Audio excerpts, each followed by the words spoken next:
Jörg, du hast ja schon gesagt, du machst meistens alles auf Englisch, bis auf die Episoden, die du mit deiner Mutter schaust. Wie ist da so dein Verhältnis zur deutschen Synchrone Stimme?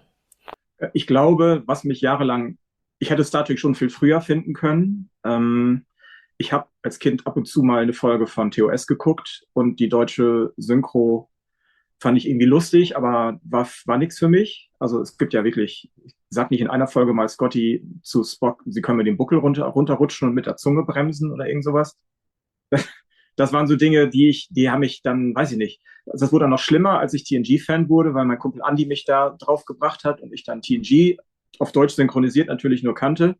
Und dann sagte so, jetzt bist du Star Trek-Fan, jetzt musst du aber auch TOS gucken. Und dann habe ich mir die Folgen angeguckt und gedacht, oh, wie schrecklich. Das ist ja gar nicht ernst, so wie ich das kenne. Und habe dann wirklich das lange nicht geguckt.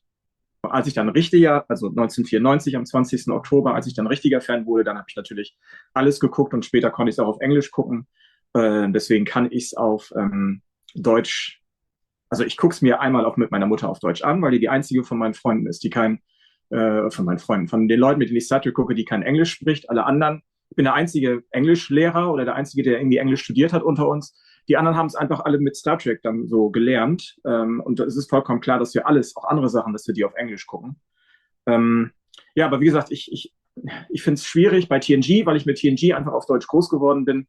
Der Synchronsprecherwechsel jetzt in der dritten Staffel, das war zu Beginn für mich wirklich schwer, das irgendwie hinzukriegen. Und ich bin dann fast schon froh, dass ich die Folgen immer nur einmal gucke. Die anderen gucke ich ja häufiger. Worf mit der Synchronstimme von Gul Dukat fand ich zu Beginn schwierig, habe mich dran gewöhnt, aber das fand ich schon krass, dass die Synchronsprecher irgendwann sterben oder in Ruhestand gehen, wie bei Riker, das ist klar. Aber ich freue mich jedes Mal, wenn ich dann eine altbekannte Stimme höre, so wie Geordi letztens, dass das immer noch Charles Rettinghaus ist. Das hat mich tierisch glücklich gemacht, weil man dann doch noch viele Dinge mit der deutschen Synchro verbindet. Und meine Lieblingsfolge ist ja Remember Me, das Experiment. Und wenn Dr. Crusher sagt, Computer, was ist das für ein Mist auf dem Nebel? Auch wenn das ein Synchronfehler ist, aber das möchte ich nicht missen, weil man denkt dann, oh, die ist richtig böse jetzt, die ist richtig böse, dass sie dann Mist sagt. Sternbasis 133, hier ist die Enterprise. Bitte bestätigen. Sichtschirm an. Computer? Was ist das für ein Mist, den ich da sehe? Man ist damit irgendwie dann doch auch aufgewachsen. Ich kann, glaube ich, fast alle deutschen Synchrotitel von TNG, auch von den anderen Serien, kann ich noch, weil ich die ersten Jahre Star Trek nur auf Englisch gucken und lesen konnte. Aber an sich ist für mich Star Trek einfach Englisch. Deswegen bin ich auch Englischlehrer, weil ich das dann irgendwann verstehen wollte. Und ja, wie gesagt. Klärst du das mit dem Mist bitte noch mal ganz kurz? Weil ich glaube, im Englischen erzählt sie etwas von Mist, also dem englischen Wort Mist, was auf Deutsch heißt so viel wie Nebel, glaube ich, oder? Richtig, sie sieht ja diesen Nebel auf dem Bildschirm, weil die Enterprise oder das Universum ja immer kleiner wird und dann haben sie einfach auf Deutsch aus dem Mist nicht Nebel oder Wolken oder irgendwas gemacht, sondern was ist das für ein Mist auf dem Nebel? Und also das hat mich nie gestört. Ich wusste es ja auch nicht besser und ich fand es einfach cool, weil Dr. Crusher einfach jetzt langsam böse wird. Der nervt sie ja auch, nervt sie ja auch ganz schön in der Folge mit den, also das fand ich einfach passte perfekt für die Szene. Und als ich später erfahren habe, dass es ein Synchrofehler war, vielleicht ja sogar absichtlich, weiß man nicht, wenn es lippensynchron ist, fand ich es einfach nur lustig, ne? Und amüsant. Bei Netflix schaue ich manche Sachen entweder in der Originalfassung oder in der deutschen Synchronisation, dann aber auch mit dem Originaluntertitel, um zu sehen, was wollten die eigentlich sagen. Ja, Und viel ist, wenn es auf Deutsch gesprochen oder auf Deutsch geschrieben wird, komplett unterschiedlich. Ich habe manchmal das jetzt bist du Gefühl, kurz weg, ich höre dich nicht. ich habe das Gefühl, dass die Könnt ihr für mich die hören? Ich Ich höre kann dich, dich hören, Jörg. Okay. Ja, ich höre Florian jetzt auch nicht mehr. Oh, aber okay. ich höre euch alle. Ich nehme an, seine Backup-Aufzeichnung ist noch drin. Wir haben ihn auch noch Ja, als ich höre euch. Teilnehmer hier. Sollen wir weiterreden Macht einfach oder ohne mich wollen wir weiter. warten? Lasst mich zurück. Was sagt die Regie, Anke? Ich denke mal, ihr könnt ruhig weiterreden und Florian schneidet das dann. Ja, klar, dann macht er. Also, was ich nämlich noch sagen wollte, was mir gerade durch den Kopf ging, was ich unheimlich genial fand, war bei Lower Decks, We'll Always Have Tom Paris. Ähm, ist ja, oh Gott, ist das Casablanca oder aus welchem Film kommt das? Es gibt ja die TNG-Folge in der ersten Staffel, We'll Always Have Paris mit Picard und seiner alten Flamme. Und dann gab es ja dann halt diesen Lower Decks-Titel, der dann abgewandelt ist. Und dann habe ich gedacht, wie kriegen die denn diesen Gag dann jetzt hin für den deutschen Titel? Und das fand ich unglaublich, ganz, ganz, ganz genial. Die deutsche Synchronfassung von We'll Always Have Paris, der TNG-Folge, heißt ja Begegnung mit der Vergangenheit. Und für Lower Decks haben sie daraus gemacht Begegnung mit der Befangenheit. Und das fand ich richtig geil. Da habe ich gedacht, Kudos, das habt ihr super gemacht. Das habe ich dann auch direkt Mike McMahon geschrieben, wie geil ich das fand und dass es immer noch funktioniert und er hat sich auch drüber gefreut. Also da hat jemand richtig aufgepasst und das liebe ich natürlich, wenn man merkt, dass dann da auch Star Trek-Fans am Werk sind und an solche belanglosen Details, die wenige Leute vielleicht dann nur verstehen, denken. Das hat mir richtig gut gefallen. Ja, du hast es schon mehrfach gesagt. Du bist Englischlehrer und Biologie, glaube ich auch. Wie ist deine Interaktion mit den Schülern da? Versuchst du auch Star Trek zu nehmen, um Englisch näher an sie ranzubringen oder andersherum? Ja. Alle Schüler, alle Kollegen, jeder weiß, dass ich Star Trek-Fan bin.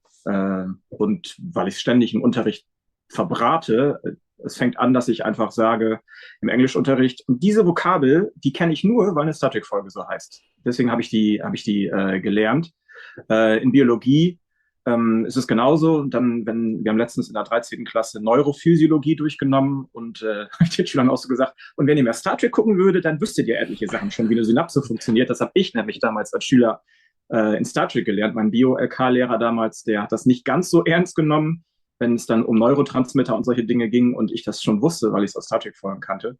Also ich versuche einfach immer nur den Schülern, also jede Klassenarbeit bei mir endet mit Kapla.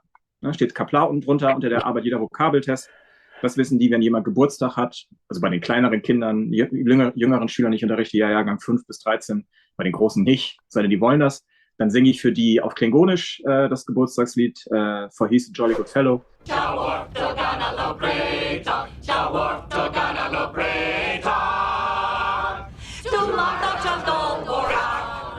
Dann in der klingonischen Fassung und wenn wir das Civil Rights Movement durchnehmen in Englisch, dann bekommen die Schüler von mir einen Text von der Begegnung von Nichelle Nichols mit Martin Luther King zum Beispiel.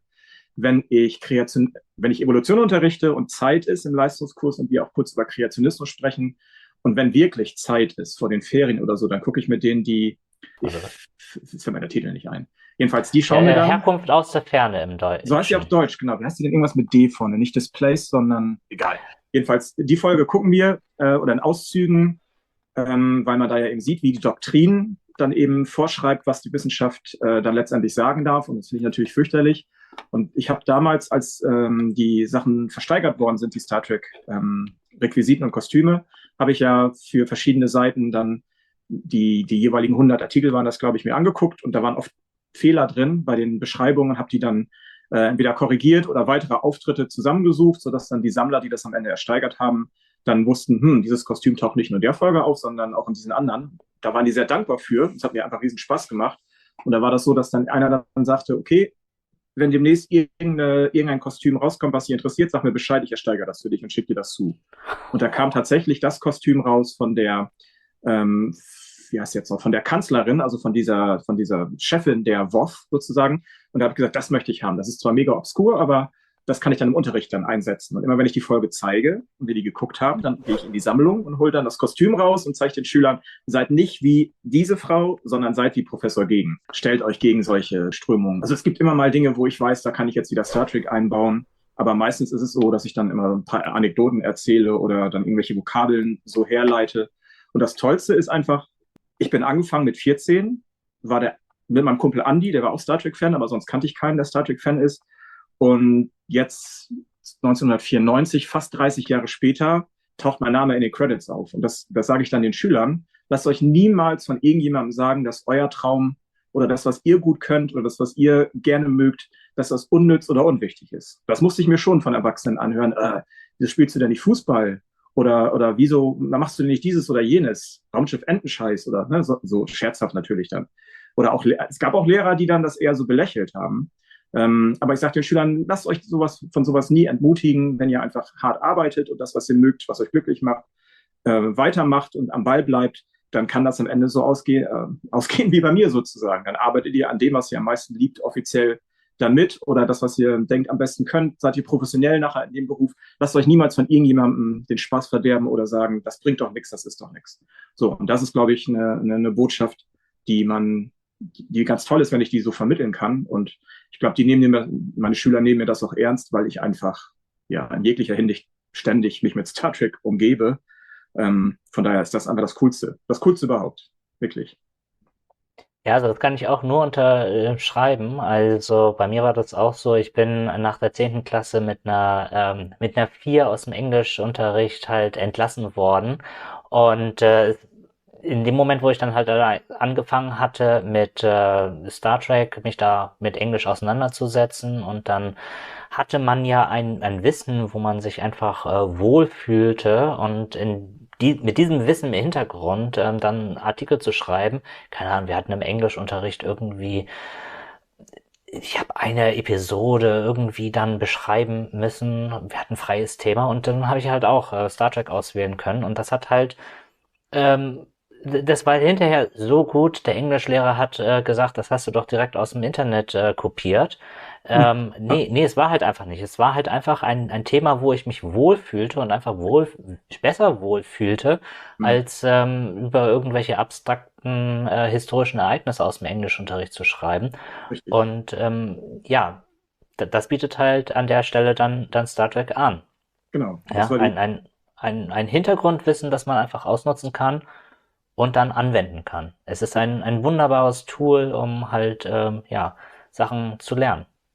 richtig. Und genau wie ich das vorhin erzählt habe mit dem Projekt, an dem wo Michael Kuda mir geholfen hat, wenn ich etwas mache, was vielleicht mir nicht so gefällt oder was sehr, keine Ahnung, aufwendig ist oder wo ich mir ein bisschen Sorgen mache, kriege ich das hin. Wenn ich das irgendwie hinkriege, Star Trek mit einzubauen, den Star Trek Twist zu machen, dann ist die Motivation sofort da und ja, dann platzt der Knoten sozusagen. Und das war immer schon so, das war wirklich auch schon zu Schulzeiten so. Ich habe ja gesagt, meine mündliche Prüfung, da ging es um Star Trek, die letzte Frage. Ich kriege das alles nicht mehr genau hin, aber ich hatte eine mündliche Prüfung. Wir haben Bücher von Dürrenmatt und Brecht gelesen. Ich weiß nicht mal, wer es war, der das gesagt hat, aber irgendwie war so, dass die Aussage war, dass es keine Helden mehr geben kann, weil jeder Mensch nur an sich selbst denkt und nicht an die anderen denkt und ja, sein eigenes Wohl im Blick hat und deswegen wird es keine Helden geben. Das hat einer von denen damals so geschrieben. Und dann war die Frage, tatsächlich die letzte Frage in meiner mündlichen Prüfung im Deutsch, ähm, Captain Kirk und Captain Picard, sind das denn Helden laut dieser Definition? Und dann habe ich halt gesagt, das sind Helden, denn die leben in einer futuristischen, positiven Zukunft, in denen quasi die Leute nicht an sich selbst denken, sondern das Wohl der anderen ist wichtig. Und deswegen können die beiden Helden sein, weil das halt eine andere Zeitepoche ist, als die, in der wir jetzt leben oder damals gelebt haben, als die Dürrenmatt oder Brecht das geschrieben haben. Und ich meine, solche Dinge, also wirklich Star Trek in der mündlichen Prüfung im Abitur, das begleitet mich wie der rote Faden durch mein Leben, seit ich 14 bin bis heutzutage. Und das sind alles nur positive Erinnerungen. Und ja, das ist halt das Coole. Und das versuche ich dann an die Schüler weiterzugeben, die Begeisterung für etwas, egal was es ist. Ich hatte vor Jahren, war ich Klassenlehrer und da waren ein paar Schülerinnen und Schüler drin, die so Reitsport gemacht haben. Und ich bin überhaupt kein Mensch, der sich für Reiten interessiert oder so, aber ich war halt Klassenlehrer und dann habe ich gesagt, das ist für die ganz wichtig und ganz toll. Ich tue, was ich machen kann. Wir nehmen an Reitwettbewerben teil und unterstütze die, genauso wie ich mir das von manchen Lehrern damals gewünscht hätte. Ich habe viele tolle Lehrer gehabt, aber auch Lehrer, die das eher dann so ignoriert haben und das versuche ich einfach dann als Lehrer besser zu machen. Mhm. Und wie siehst du die unterschiedlichen Epochen so? Also wenn man jetzt einen Star Trek aus den 60ern gegen den Star Trek aus den 80ern, 90ern, Enterprise war dann auch nochmal wieder seine eigene Phase, würde ich sagen, zu dem, was aktuell gemacht wird. Wie siehst du da die Unterschiede? Also ich persönlich bin ein Mensch des 24. Jahrhunderts, jetzt 25. Jahrhunderts. Das ist für mich, also es gibt ja jetzt mehrere parallel laufende Star Trek Zeitebenen. Natürlich möchte ich wissen, wie es mit Pike weitergeht, wie sich das dann langsam immer mehr auf die Zeit von TOS zu bewegt. Und mich interessiert auch, was passiert jetzt im 32. Jahrhundert, jetzt wo die Föderation wieder wächst. Aber was mich am meisten interessiert, ist einfach, was passiert nach dem Ende der dritten Staffel Star Trek Picard, was passiert mit den Charakteren, was passiert zu der Zeit im 24., 25. Jahrhundert. Und das ist einfach die Epoche, bei der ich am meisten mitfiebere. Also es gab ein paar Folgen jetzt von Star Trek Picard, dritte Staffel, wo ich am Ende echt dachte, Gott, ich gehe richtig mit. weil ich mir so Sorgen mache um die Charaktere oder auch Sorgen mache, was passiert jetzt hier in der Föderation mit den ganzen Dingen, die da vorfallen. Das habe ich bei anderen Serien nicht so. Klar gehe ich da auch mit, aber das ist einfach die Epoche, die so quasi in meinem Kopf so auch so mitläuft. Das ist dann meine Zeitepoche. In dem Jahr lebe ich dann jetzt parallel noch zum Jahr 2023, lebe ich auch im Jahr 2401, so denke ich manchmal. Und was die Serien angeht, man kann in jeder Star Trek-Serie was Gutes finden, was Interessantes finden, was einem immer wieder bewegt. Ich gucke oft TNG mit meinen Freunden und dann gucke ich irgendeine Folge, die nicht zu denen gehört, die wir so oft gucken und dann denke ich, ach krass, aber die Aussage hatte ich komplett vergessen, die hier irgendjemand tätigt. Die ist so wichtig und so richtig, stehe ich total dahinter. Würde ich mir am liebsten sofort das Zitat, einen Screenshot machen und irgendwo posten oder so oder irgendwem dann oder bei mir hier im Lehrerzimmer an die Schranktür hängen, weil einfach ich da immer noch meine, auch die neuen und die alten Serien liefern mir immer noch Botschaften und auch Signale und Messages, die ich 100% unterschreiben kann. Ne, und auch als ich dann angefangen habe, TOS auf Englisch zu gucken, habe ich dann erst gemerkt, krass, wie sehr war die Serie ihrer Zeit voraus und wie viele Dinge sind jetzt immer noch, heutzutage immer noch, vielleicht sogar noch mehr als früher, brandaktuell. Und ja, so findet man immer wieder neue Dinge in den Folgen. Und genau wie Benjamin das vorher gesagt hat, je älter man wird, desto mehr Anspielung versteht man oder desto mehr Dinge realisiert man tatsächlich, die man als Kind überhaupt gar nicht verstanden hat, aber jetzt als Erwachsener einen dann viel, viel mehr treffen. Also mein Vater ist im letzten Jahr gestorben und die Folgen, in denen es da um den Verlust von Eltern geht, das hat mich als Kind nicht sonderlich gejuckt, aber jetzt wirken die ganz anders. Und das ist halt das Tolle an Star Trek. Man findet immer etwas, was einen weiterbringt oder was einen zum Nachdenken anregt oder was einen glücklich macht. Und bei so vielen Folgen, die es mittlerweile gibt, wir nähern uns ja in großen Schritten den 900, ja, hoffe ich einfach, dass es auch noch lange so weitergeht und dass ich weiter dann mich damit auseinandersetzen kann, so wie jetzt. Ja, in der englischen Episode hast du natürlich schon über deine Arbeit mit dem Produktionsteam geredet. Wie war das so am Anfang? Wie bist du da reingerutscht? Also, das war so, dass ich ja schon zu dem Zeitpunkt, das war im November 2020, kommen die Namen schon ganz durcheinander. Ja, 2020, da war ich ja schon seit einem halben Jahr oder so wieder aktiver bei Twitter, weil ich ja dann, nachdem die erste Staffel Picard durch war, bin ich angefangen, über TNG zu schreiben. Und ab und zu kriege ich bei Twitter natürlich auch Anfragen für Leute, die mit mir sprechen möchten oder irgendwelche Fragen haben. Und da kam so eine Nachricht von jemandem, den ich vorher noch nicht kannte, aus dem Internet. Und der fragte mich, ob ich schon früher mal sozusagen offiziell mit einer Star Trek-Produktion zusammengearbeitet habe. Und dann habe ich so geschrieben, wie ich das dann immer mache, dass ich schon mal hier und da bei irgendwelchen Büchern mit ausgeholfen habe oder auch als TNG remastered worden ist, da habe ich, glaube ich, gab es auch Dinge, die ich vorher gefragt worden bin. Habe das dann freundlich beantwortet und dann fragte ich mich als nächstes, ob ich schon mal ein NDA unterzeichnet hätte. Und ich wusste zu dem Zeitpunkt, glaube ich, nicht, was ein NDA ist. Habe das dann gegoogelt und dann dachte ich, wieso will er jetzt sowas von mir wissen? Das ist ja schon ein bisschen eine andere Frage als das, was sonst kommt. Und dann habe ich den Namen von diesem Trekkie gegoogelt und da stellte sich raus, dass der einen Wikipedia-Artikel hatte. Und das war Dave Blass, der Production Designer der zweiten und dritten Staffel von Star Trek Picard. Und da sind wir so ein bisschen ins Reden gekommen. Und dann kriegte ich am Tag drauf den NDA. Ich kriegte den NDA zugeschickt, was ich unterschrieben und eingescannt habe. Und seit November 2020 und jetzt eigentlich immer noch, arbeite ich an der zweiten und dritten Staffel von Star Trek Picard. Ich konnte es zu Beginn nicht glauben und irgendwie habe ich es auch die meiste Zeit nicht ausgeblendet, aber das war für mich so das, was ich für die Serie gemacht habe oder mache, ist genau dasselbe, was ich privat auch für Star Trek mache. Also recherchieren, Screenshots zusammenstellen, überlegen, wie könnte dieses oder jenes zusammenpassen. Das heißt, das war letztendlich genau dieselbe Arbeit, die ich sonst auch gemacht habe. Und und bei der zweiten Staffel war es auch nicht so. Das war dann auch so, die habe ich geguckt als Fan und ich wollte ja auch nicht, also es war meine Entscheidung, dass ich das nicht bekannt geben wollte, dass ich da mitarbeite, weil ich einfach meine Ruhe haben wollte. Aber als dann die dritte Staffel anlief, die mir natürlich noch mehr am Herzen liegt, weil die TNG-Schauspieler mit vorkommen und als dann mein Name in den Credits auftauchte, das wusste ich schon ein Jahr vorher, das hatte er mir schon gesagt, dann war halt klar, dass es dann jeder weiß. Und das ist mir dann erst so richtig bewusst geworden, welche riesige Chance mir da gegeben worden ist und welche große Ehre das ist, da mitarbeiten zu können. Und ja, jetzt kommen noch 3 Folgen und ich freue mich auf das, was kommt. Ich weiß nicht, was kommt, weil ich ja nie Drehbücher zu lesen bekommen habe. und feiere das als Fan, aber natürlich auch hinter den Kulissen sehe ich dann auch, welche Dinge, wo ich mitgeholfen habe, irgendwas zu recherchieren, dann tatsächlich in den Folgen auftaucht. Von daher, ja, das ist eine unglaubliche Zeit jetzt gerade, die auch schnell wieder vorbei ist. Dann bin ich wieder nur normaler Fan, aber dann habe ich auch wieder meine Ruhe. Und in der nächsten Episode? Wenn's Haus brennt, ja. Welche Bücher nimmst du dann noch unter den Arm, um die zu retten? Star Trek Enzyklopädie von Mike Okuda und Denise Okuda. Alle Ausgaben davon. Die Chronologie für die 4 Bände des Star Trek Universums von Ralf Sander. Also das sind das so habe Dinge, ich hier, ja. gucke ich nicht mal so viel rein, aber haben halt diesen riesigen sentimentalen Wert. Die würde ich dann irgendwie unter den Arm schnappen. Aber auf jeden Fall auch meine Festplatte mit meinen Star Trek Screenshots. Ich glaube, das ist einfach wichtiger.